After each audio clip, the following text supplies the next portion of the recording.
when you actually bought the system, when you bought the arcade unit, the way a CPS3 worked was it wasn't just a physical big motherboard that, or it wasn't a physical cartridge that plugged into a motherboard. If anybody has ever seen a CPS2 system, the ones they used for Alpha and even some of the later beat 'em ups, it was not unlike a Neo Geo arcade system. A coin-op operator would just buy a motherboard and they can just physically take the cartridge out and just plug another one in and they'd be good to go. CPS3s were a little different, whereas it had a CD-ROM that the game would come on, and then it came with a little tiny cartridge that you would physically plug into the motherboard, and that was a security deterrent. You needed both of them in order for it to work, so that way people couldn't just pirate the CDs. If you're an arcade owner, you would get one of these cartridges. So this is the Jap version, the Warzord one. So this would physically just plug into the motherboard. So that's just a little tiny thing. And then you would get the game in a CD-ROM case, just like any PlayStation 1 game or Jap Saturn game. So this is the Warzord version. And it would come with just like a little, flap, and the CD would be in there. And then while I'm not lucky enough to have a fully functioning Red Earth set, I did track down a Red Earth, so the US CD case of it. So I have that, but not the cartridge. So while I have, all the means to play the Japanese version, definitely can't see it in English unless you're playing it on an emulator. Outside of that, there was a few other promotional stuff I wanted to show you. There was an actual soundtrack they released, 2 CDs, Ed, 2 CDs. Ancient technology. Yeah, right, CDs. Oh my God. So came with 2 CDs that just say Warzord on them, and then it came with actually. Here's the spine card for everybody that needs their Jap spine card. And then it came with actually a pretty big booklet. So here was the booklet that it came with. And it starts off in color with some of the character portraits for the playable characters as well as the bosses, which actually had different names in Japan and the US. But what's fun is they actually have like some of the sheet music for it. So if anybody, Ed can take a screenshot of that. Anyone that wants to try to decipher that, but there's like pages. Translate it. Yeah, there's pages and pages of it. If you can get it going on a keyboard, more power to you. There was a couple like MOOCs or strategy guides that were released for Warzord.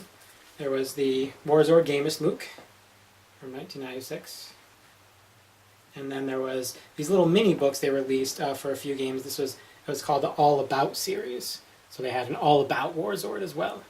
And this one has like tons of interviews in it and stuff, whereas the MOOCs, were basically just like move lists and combos and stuff like that you can do. And towards the end, they have like a black and white section with strategies and write-ups and all that fun stuff. So certainly not easy to find. So then the only other things that I actually had were left over from the 1996 amusement show in Japan when they first rolled it out. It was the same year that X-Men versus Street Fighter was coming out in arcades. 14 years ago. Yeah, Jesus, don't say that. Yeah, but so they, I found this old flyer, this big little fold-out deal that Capcom was handing out at the show, which you can see Red Earth and X-Men versus Street Fighter is advertised right on the front. But what's awesome is you open it up and the whole fucker's in English. So they have, so they have, they actually talk about the game. They have that same blurb that we just tried haphazardly to read. They have the actual US version names of the characters, because like I said, some of the characters had different names, so they have that as well as these little write-ups about them. They have a picture of the awesome character select screen. I don't know, it's hard to see. Oh wait, that's X-Men. Let's see if I can find that in there.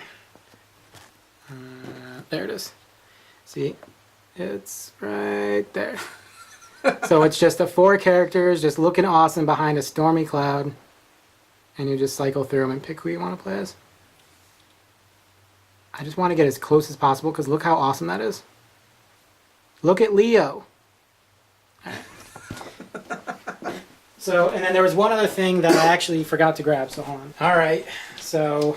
Oh my God, I didn't know you had that. Never let it be said that I don't have a lot of junk. This was physically under my bed. Ed just saw me get it under my bed. So this was like the the bag you would get when you were at the show. So they had X-Men versus Street Fighter on one side, and then they had Warzord on the other side.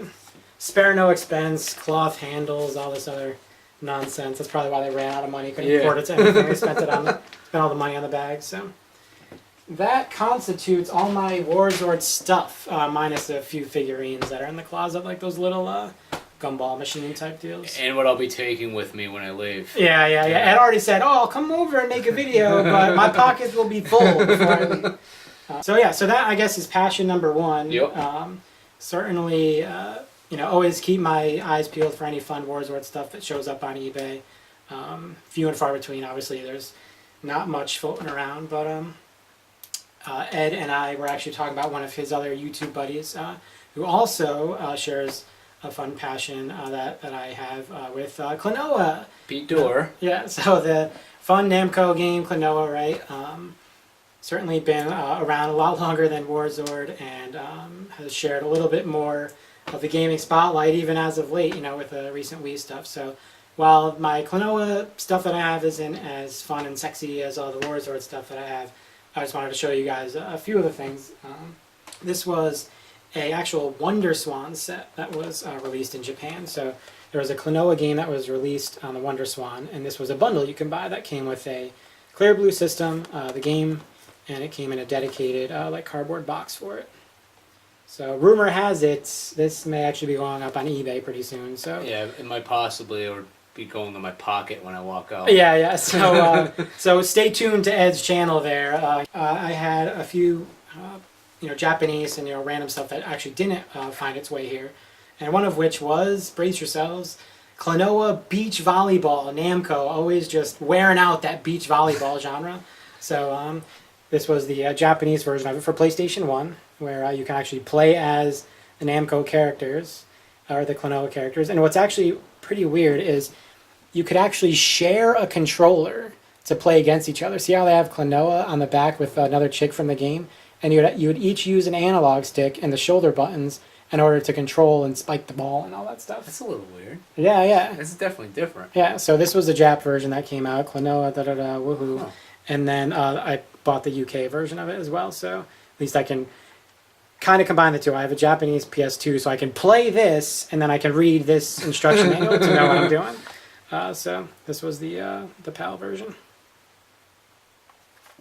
Like I said, I'm not going to bother with the US stuff that anyone can find at a going out of business game store. But there was one Game Boy Advance game that came out in Japan for Klonoa that actually didn't come out here. It was a turn-based RPG. Yeah, I was just about to say that's right. Yeah, it was called Klonoa Heroes and has awesome box art with everybody looking just so badass on the front. And so there's that.